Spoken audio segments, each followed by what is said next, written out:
নমস্কাৰ, মই মনালিছা গগৈ। অসমৰ মুখ্যমন্ত্ৰীয়ে আজি এখন সংবাদমেল সম্বোধন কৰে। সংবাদমেলখনত তেওঁ NRHM যিটো নেশ্যনেল ৰুৰেল হেল্থ মিছন, যি 2006 চনত আৰম্ভ হৈছিল, ৰাষ্ট্ৰীয় গ্ৰাম্য স্বাস্থ্য অভিযান, এই অভিযানৰ সফলতাৰ বিষয়ে ব্যাখ্যা কৰে। পাৱাৰ পইণ্ট প্ৰেজেণ্টেশ্যন কৰিও দেখুওৱা হয় যে অসমত এই বিগত দিনবিলাকত এই মিছনৰ জৰিয়তে কেনেকুৱা ধৰণৰ সফল হৈছে চৰকাৰখন, সেই বিষয়টো তেওঁ তথ্য সহকাৰে, ডাটা সহকাৰে পাৱাৰ পইণ্ট প্ৰেজেণ্টেশ্যনৰ জৰিয়তে সকলোকে দেখুওৱাৰ চেষ্টা কৰে। তেওঁ কয় যে 2006 চনত যেতিয়া NRHM আৰম্ভ কৰা হৈছিল, সেইখিনি সময়ত অসমত প্ৰসূতিৰ মৃত্যুৰ হাৰ, প্ৰসূতি মানে যিসকল সন্তান জন্ম দিবলগীয়া মহিলা, তেওঁলোকৰ মৃত্যুৰ হাৰ আছিল প্ৰতি 1 লাখত 490টা। মুঠতে 490 গৰাকী মহিলাই সন্তান জন্ম দিয়াৰ আগৰ যিখিনি সময়, সেইখিনি সময়ত তেওঁলোকে মৃত্যুক সাৱটিবলগীয়া হৈছিল। আৰু বৰ্তমান সেই হাৰ কমি আহি হৈছেগৈ 125 গৰাকী, মানে প্ৰতি 1 লাখত 125 গৰাকী হৈছে। অৱশ্যে বৰ্তমান বুলি ক'লে ভুল কৰা হ'ব, এই পৰিসংখ্যাটো 2020-22 বৰ্ষৰ। তেওঁ এই কথাও কৈছে যে 2020-22 বৰ্ষৰ পিছতহে অসমত বাল্য বিবাহ বন্ধ কৰা যিহেতু হৈছে, গতিকে এই 125 গৰাকীৰ পৰাও যথেষ্ট পৰিমাণৰ সংখ্যা কমি আহিব। তাৰ মানে তেওঁ কৈছে যে দেশত যেতিয়া এই সংখ্যাটো আছিলে 301, মানে যেতিয়া হেল্থ মিছন আৰম্ভ হৈছিলে, ৰাষ্ট্ৰীয় গ্ৰাম্য অভিযান যেতিয়া স্বাস্থ্য গ্ৰাম্য অভিযান যেতিয়া আৰম্ভ হৈছিলে, তেতিয়া প্ৰসূতিৰ মৃত্যুৰ হাৰ আছিলে আমাৰ অসমত 490 গৰাকী, প্ৰতি 1 লাখত মৰিছিল, তাৰমানে 500 গৰাকী, 10 গৰাকী কম। আৰু সেইটো সময়ত দেশত মৃত্যুক সাৱটি লৈছিল 301 গৰাকীয়ে। আৰু এতিয়া সেই সংখ্যা কমাই কেৱল এই যি NRHMৰ কাৰণে, NRHMটো এতিয়া নেশ্যনেল হেল্থ মিছন হ'ল, ৰাষ্ট্ৰীয় স্বাস্থ্য অভিযান, একেটা বস্তুৱে। সেই NRHMৰ জৰিয়তে এতিয়া তেওঁ এই হাৰটো কমি 125 গৰাকী হ'ল, যিটো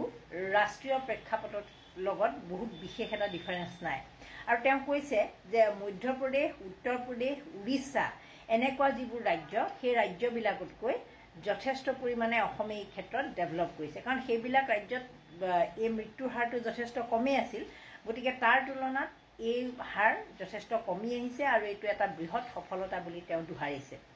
সংবাদমেলখনত তেওঁ যথেষ্ট পৰিমাণে কেনেধৰণে কি কৰা হৈছিল,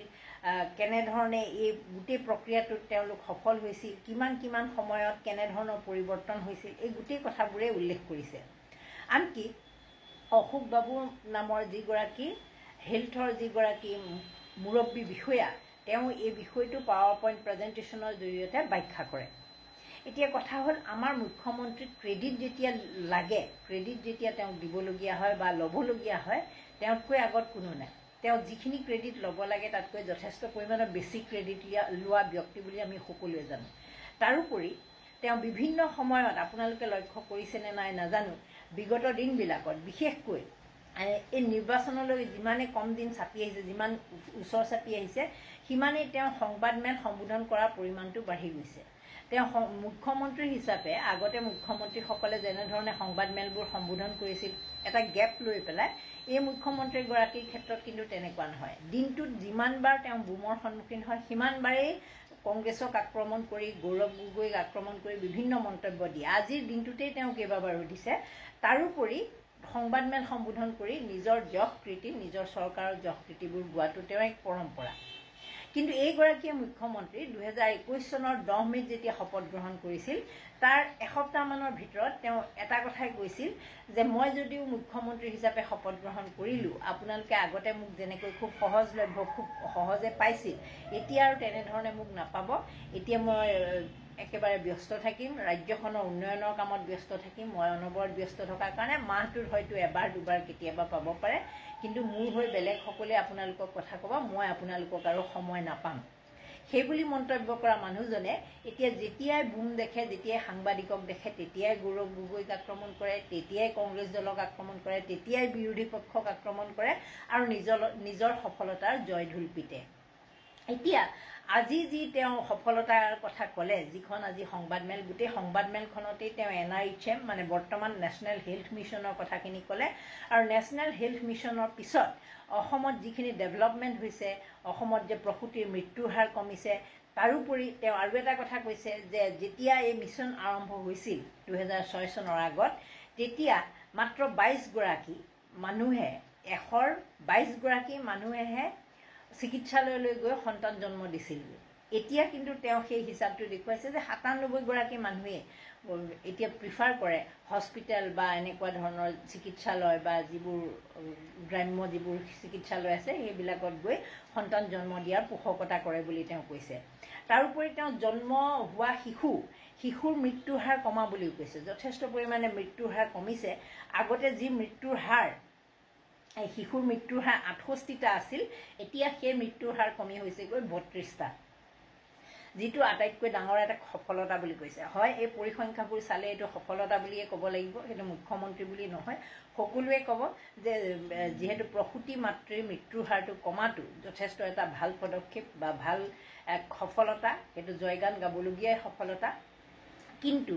ইয়াৰ বিপৰীতে মুখ্যমন্ত্ৰী এটা যি তেওঁ কথাখিনি প্ৰকাশ কৰিছে, যাৰ কাৰণে তেওঁ এই জয়ঢোল পিটিবলৈ আজি সক্ষম হৈছে, সেইসকলৰ কাৰণে মুখ্যমন্ত্ৰীয়ে কি কৰিছে সেই কথাটোহে আটাইতকৈ ডাঙৰ কথা। NRHM যিটো তেওঁ কৈ আছে 2006 চনৰ পৰা অসমত আৰম্ভ হৈছিল, নেশ্যনেল ৰুৰেল হেল্থ মিছন, যিটো এতিয়া আমি নেশ্যনেল হেল্থ মিছন বুলি কওঁ, ইয়াত প্ৰায় কৰ্মৰত 26,000 কৰ্মচাৰী আছে। এই কৰ্মচাৰীসকলৰ ভিতৰত চিকিৎসক আছে, টেকনিচিয়ান আছে, নাৰ্ছ আছে, বিভিন্ন ধৰণৰ লোক ইয়াৰ লগত জড়িত হৈ আছে। আৰু তেওঁলোকে গাঁৱে গাঁৱে নাৱে পৰ্বতে কন্দৰে গৈ চিকিৎসা সেৱা আগবঢ়াইছে, যাৰ ফলত আজি মুখ্যমন্ত্ৰীগৰাকীয়ে এই ধৰণৰ জয়ঢোল পিটাৰ এটা সুবিধা পাইছে। প্ৰসূতিৰ মৃত্যুৰ হাৰ কমাৰ যে এই খবৰটো দিবলৈ যে আজি তেওঁ সংবাদমেল সম্বোধন কৰাৰ সুযোগটো পাইছে, ইয়াৰ প্ৰধান কাৰণেই হ'ল যে এই লোকসকলে নিৰবিচ্ছিন্নভাৱে আগবঢ়োৱা যি তেওঁলোকৰ সেৱা, সেই সেৱাৰ কাৰণেহে আচলতে তেওঁ আজি দিছপুৰত বহি দিছপুৰৰ পৰা আজি সংবাদমেল সম্বোধন কৰি গোটেইকেইটা ভাষাতে নিজৰ সফলতাৰ কথাখিনি ক'ব পাৰিছে, গৌৰৱ কৰিব পাৰিছে। কিন্তু কথাটো হ'ল এই যে কৰ্মচাৰীসকল, এই কৰ্মচাৰীসকলে বিভিন্ন সময়ত প্ৰতিবাদ কৰি আহিছে, তেওঁলোকে দাবী জনাই আহিছে তেওঁলোকৰ স্থায়ীকৰণ, চাকৰি স্থায়ী কৰিব লাগে। কাৰণ তেওঁলোকে বিগত ইমান বছৰ ধৰি যি সেৱা আগবঢ়ালে, 19 বছৰ ধৰি যি সেৱা আগবঢ়ালে, মুখ্যমন্ত্ৰীয়ে নিজেই কৈছে যে এই সেৱাৰ কাৰণেহে বা এই ছাৰ্ভিচটোৰ কাৰণে বা এই অভিযানৰ কাৰণেহে এইখিনি সফলতা তেওঁলোকে পাইছে। গতিকে এইখিনিৰ লগত জড়িত লোকসকলে বিগত 19 বছৰ ধৰি তেওঁলোকে ফিক্স চেলাৰীত কাম কৰি থাকিব লগা হৈছে। তেওঁলোকৰ চাকৰি কোনো নিয়মীয়াকৰণ হোৱা নাই, তেওঁলোকৰ পেঞ্চনৰ সুবিধা নাই, তেওঁলোকৰ কোনো বীমাৰ সুবিধা নাই, তেওঁলোকৰ যদি দুৰ্ঘটনা হয় মৃত্যু সাৱটি লয় তেওঁলোকে কোনো পইচা নাপায়, তেওঁলোকৰ চাকৰিৰ নিশ্চিতি নাই, তেওঁলোকে কণ্ট্ৰেকচুৱেল চাকৰি কৰে। কিন্তু তেওঁলোকৰ দৰে একে সেৱা আগবঢ়াই থকা যিসকল চৰকাৰী কৰ্মচাৰী, চৰকাৰী চিকিৎসালয়ত স্থায়ীভাৱে যিসকলে সেৱা আগবঢ়াই আছে, তেওঁলোকে কিন্তু যথেষ্ট বৃহৎ পৰিমাণৰ দৰমহা একে কাম কৰিয়েই একেধৰণৰ সেৱা আগবঢ়াই লাভ কৰি আহিছে, যিটোৰ বিৰুদ্ধে তেওঁলোকে বিভিন্ন সময়ত প্ৰতিবাদ কৰিছে। গুৱাহাটীত আহি প্ৰতিবাদ কৰিছে, চচলত আহি প্ৰতিবাদ কৰিছে। তেওঁলোকৰ প্ৰতিবাদৰ বাবে এটা সময়ত আজিৰ পৰা 2 মাহমান আগত স্বাস্থ্যসেৱা খণ্ড, গ্ৰাম্য স্বাস্থ্যসেৱাত যথেষ্ট পৰিমাণৰ জ্যোতি পৰিছিল, কাৰণ স্বাস্থ্যসেৱা একেবাৰে বিকল হোৱাৰ নিচিনা হৈছিল। কাৰণ তেওঁলোকে আচলতে মূল বুনিয়াদ একোটা যি স্বাস্থ্যসেৱা কেন্দ্ৰ আছে, গ্ৰামাঞ্চলবিলাকত যিবোৰ চিকিৎসালয় আছে, সেইবিলাকত আচলতে সেৱা আগবঢ়াই এই লোকসকলেই সজীৱ কৰি ৰাখিছে সেই চিকিৎসালয়বিলাক বা সেই যিবোৰ ৰুৰেল চেণ্টাৰ আছে, সেই চেণ্টাৰবিলাক তেওঁলোকে সজীৱ কৰি ৰাখিছে, প্ৰতিটো মুহূৰ্ততে তেওঁলোকে সেৱা আগবঢ়াই ৰাখিছে। কিন্তু চিকিৎসকৰ পৰা আৰম্ভ কৰি একেবাৰে নাৰ্ছলৈকে যিখিনি লোকে ইয়াৰ লগত জড়িত, তেওঁলোকে এই সুবিধাখিনি স্থায়ী হোৱা নাই। 19 বছৰ ধৰি তেওঁলোকে নিয়মীয়া চাকৰিৰ সুবিধাটো পোৱা নাই, তেওঁলোকে কণ্ট্ৰেকচুৱেল চাকৰি কৰি থাকিব লগা হৈছে, এইটো তেওঁলোকৰ দাবী। তাৰোপৰি তেওঁলোকে বিভিন্ন সময়ত যি ধৰণৰ কোনোবাই যদি মৃত্যু সাৱটি লৈছে, তেওঁলোকে আৰু কোনো ধৰণৰ যিহেতু চৰকাৰী চাকৰিৰ ক্ষেত্ৰত বিভিন্ন ধৰণৰ সা সুবিধা পায়, এওঁলোকৰ ক্ষেত্ৰত নাই তেওঁলোক মৰি গ'ল মানে তেওঁলোকৰ পৰিয়ালো শেষ লগতে শেষ এই বিষয়ে তেওঁলোকে বিভিন্ন সময়ত জনাইছে বিভিন্ন টক শ্ব'ত তেওঁলোকে অংশ লৈছে প্ৰতিবাদ কৰিছে গাঁৱে গাঁৱে তেওঁলোকে লগ হৈ প্ৰতিবাদ কৰিছে তাৰ পিছতো কিন্তু অসমৰ মুখ্যমন্ত্ৰীগৰাকীয়ে এটাই কয় যে তেওঁলোকে প্ৰতিবাদ কৰি লাভ নাই তেওঁলোকে সময়ত দৰমহা পাই আছে সময়ত দৰমহা পোৱাটো আচলতে ডাঙৰ কথা নহয় সময়ত দৰমহাটো তেওঁলোকে পাব পাৰে কিন্তু সেই সময়ত পোৱা দৰমহাকেইটাই তেওঁলোকৰ নহয়গৈ বা যিটো হাৰত মূল্য বৃদ্ধিৰ পৰা আদি কৰি বিভিন্ন ধৰণৰ যিবোৰ সমস্যা তেওঁলোকৰ জুৰুলা দি ধৰিছে তেওঁলোককেই নহয় সকলোকে এইটো সময়ত মাত্ৰ কেইটামান কাৰণ তেওঁলোকৰ পঢ়া শুনা বা সকলো ক্ষেত্ৰতে তেওঁলোকে চৰকাৰী খণ্ডৰ যিসকল একেধৰণৰ একে পোষ্টত যিসকলে কাম কৰে কৰ্মৰত যিসকল লোক তেওঁলোকৰ সৈতে একেধৰণৰ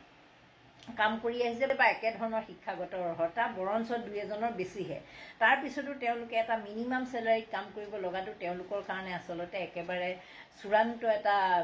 ব্যৰ্থতা তেওঁলোকে নিজেই নিজক আচলতে বিৰাট গিল্টি ফিল কৰা বুলিও বহুতবাৰ কোৱা শুনিছোঁ যে তেওঁলোকে কিয়নো এইবোৰ চাকৰিত সোমালে আৰু জীৱনটো বৰবাদ কৰাৰ দৰে হ'ল এনেকুৱা ধৰণৰ কথাবোৰ তেওঁলোকে প্ৰায়ে কয় আৰু মুখ্যমন্ত্ৰীক বহুতবাৰ দাবী জনোৱা বুলিও কৈছে তেওঁলোকৰ মানুহবিলাকৰ যেতিয়া মৃত্যু খাবতি লয় একো ধৰণে লাভান্বিত নহয় ইয়াৰ পিছতো কিন্তু মুখ্যমন্ত্ৰীগৰাকীয়ে আজি ক্ৰেডিট লওঁতে তেওঁলোকক যদিও কৈছে সেই NRHMৰ লোকসকলৰ কথা তেওঁলোকৰ পক্ষে তেওঁলোকৰ কাৰণে তেওঁলোকৰ যে এই দাবীবোৰ আছে দাবীবোৰ যে তেওঁলোকে ইমান দিন কৰি আহিছে তাৰ কাৰণে কিবা এটা পদক্ষেপ বা তেওঁলোকৰ বিশেষ ধৰণৰ কিবা এটা ব্যৱস্থা তেওঁলোকৰ কাৰণে বিশেষ কিবা চৰকাৰী সা সুবিধা আগবঢ়োৱাৰ কথা কিন্তু তেওঁ উল্লেখ নকৰিলে আমি সকলোৱে জানো যে মুখ্যমন্ত্ৰীগৰাকী এইবাৰেই নহয় বিভিন্ন সময়ত যেতিয়া ক্ৰেডিট লয় ইমানখিনি কৰিলোঁ সিমানখিনি কৰিলোঁ বুলি শিক্ষা আৰু স্বাস্থ্য বা বিভিন্ন বিভাগৰ যেতিয়া ক্ৰেডিটবোৰ লয় তেতিয়া তেওঁ নিজৰ কথাখিনিহে কয় আপোনালোক সকলোৱে মনত আছে বা তেওঁ বিভিন্ন সময়ত কৈও আছে আজিও তেওঁ কোৱা শুনিছোঁ শিক্ষাৰ ক্ষেত্ৰতো এটা বৈপ্লৱিক পৰিৱৰ্তন অনা বুলি তেওঁ কয় শিক্ষাত স্থায়ীকৰণ কৰিলে চাকৰি টেটৰ চাকৰি স্থায়ীকৰণ কৰিলে এনেকুৱা ধৰণৰ বিভিন্ন সময়ত বিভিন্ন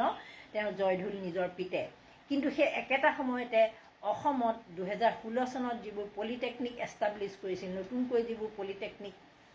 প্ৰতিষ্ঠা কৰিছিল 11খন পলিটেকনিক সেই 11খন পলিটেকনিকত যিসকলে সেৱা আগবঢ়াইছিল সেই সেৱা আগবঢ়োৱা যিসকল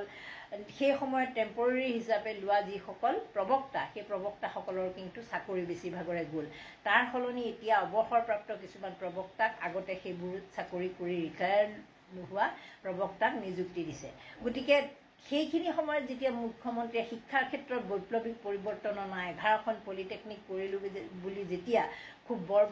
ভাষাৰে যেতিয়া তেওঁ কথাখিনি ঘোষণা কৰে বা কয় সফলতাৰ জয়ঢোল যেতিয়া পিতে তেতিয়া তেওঁ পাহৰি যায় যে তাৰ অন্তৰালত কৰিবলৈ তেওঁক যিটো মেচিনেৰী প্ৰয়োজন যিখিনি লোকৰ সহায় সহযোগিতাৰ প্ৰয়োজন সেইসকল আজি শোষিত হৈ আছে নিষ্পেষিত হৈ আছে অৱহেলিত হৈ আছে সেই কথাটো তেওঁ প্ৰায় পাহৰি যায় যিটো আজি NRHMৰ ক্ষেত্ৰত কৰিলে যিটো তেওঁ প্ৰায়ে পলিটেকনিকৰ প্ৰবক্তাৰ ক্ষেত্ৰত আমি কৰা শুনি আহিছোঁ তাৰোপৰি আদৰ্শ মহাবিদ্যালয়ৰ কথা আমি এতিয়া শুনিছোঁ চৰকাৰে আদৰ্শ মহাবিদ্যালয় খোলাৰ কথা সেই আদৰ্শ মহাবিদ্যালয়বিলাকৰ ক্ষেত্ৰতো অৱসৰপ্ৰাপ্ত লোকসকলক নিযুক্তি দিব তেওঁলোকক লাখ টকাকৈ দৰমহা দিব 50% নতুন নিযুক্তি দিব আৰু সেই 50% নিযুক্তিৰ ক্ষেত্ৰত আকৌ মেনেজিং কমিটিয়ে 3 বছৰ পাছত ডিচিশ্যন ল'ব তেওঁলোকক ৰাখিব নে নাৰাখে স্থায়ীকৈ ৰাখিব নে নাৰাখে সেই 50% নিযুক্তি মানে নতুনসকলৰ নিযুক্তিৰ ক্ষেত্ৰত সেই ধৰণৰ ব্যৱস্থা ল'ব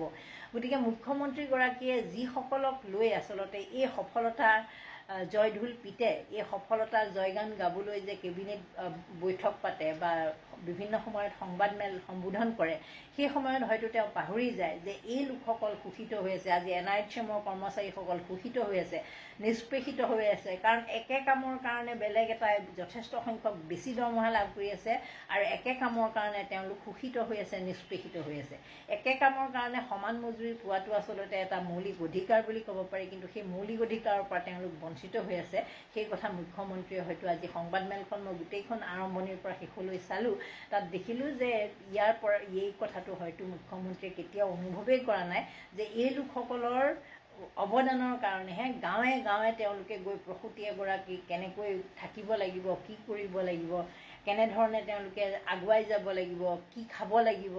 কেনেধৰণৰ কিবা কিবি ফলিক এচিড আইৰণ এইবোৰ ল'ব লাগিব এই ধৰণৰ কথাবোৰ তেওঁলোকৰ মাজত সজাগতা কাৰ্যসূচী লোৱাৰ কাৰণেহে আচলতে এই ধৰণৰ ঘটনাবোৰ হৈছে বা এই ধৰণৰ সফলতা তেওঁ পাইছে। সেই কথাবোৰ কিন্তু মুখ্যমন্ত্ৰীগৰাকীয়ে সদায় ক্ৰেডিট ল'বৰ সময় পাহৰি যায়। আপোনালোকে এই বিষয়ে মন্তব্য দিব। নমস্কাৰ, ধন্যবাদ।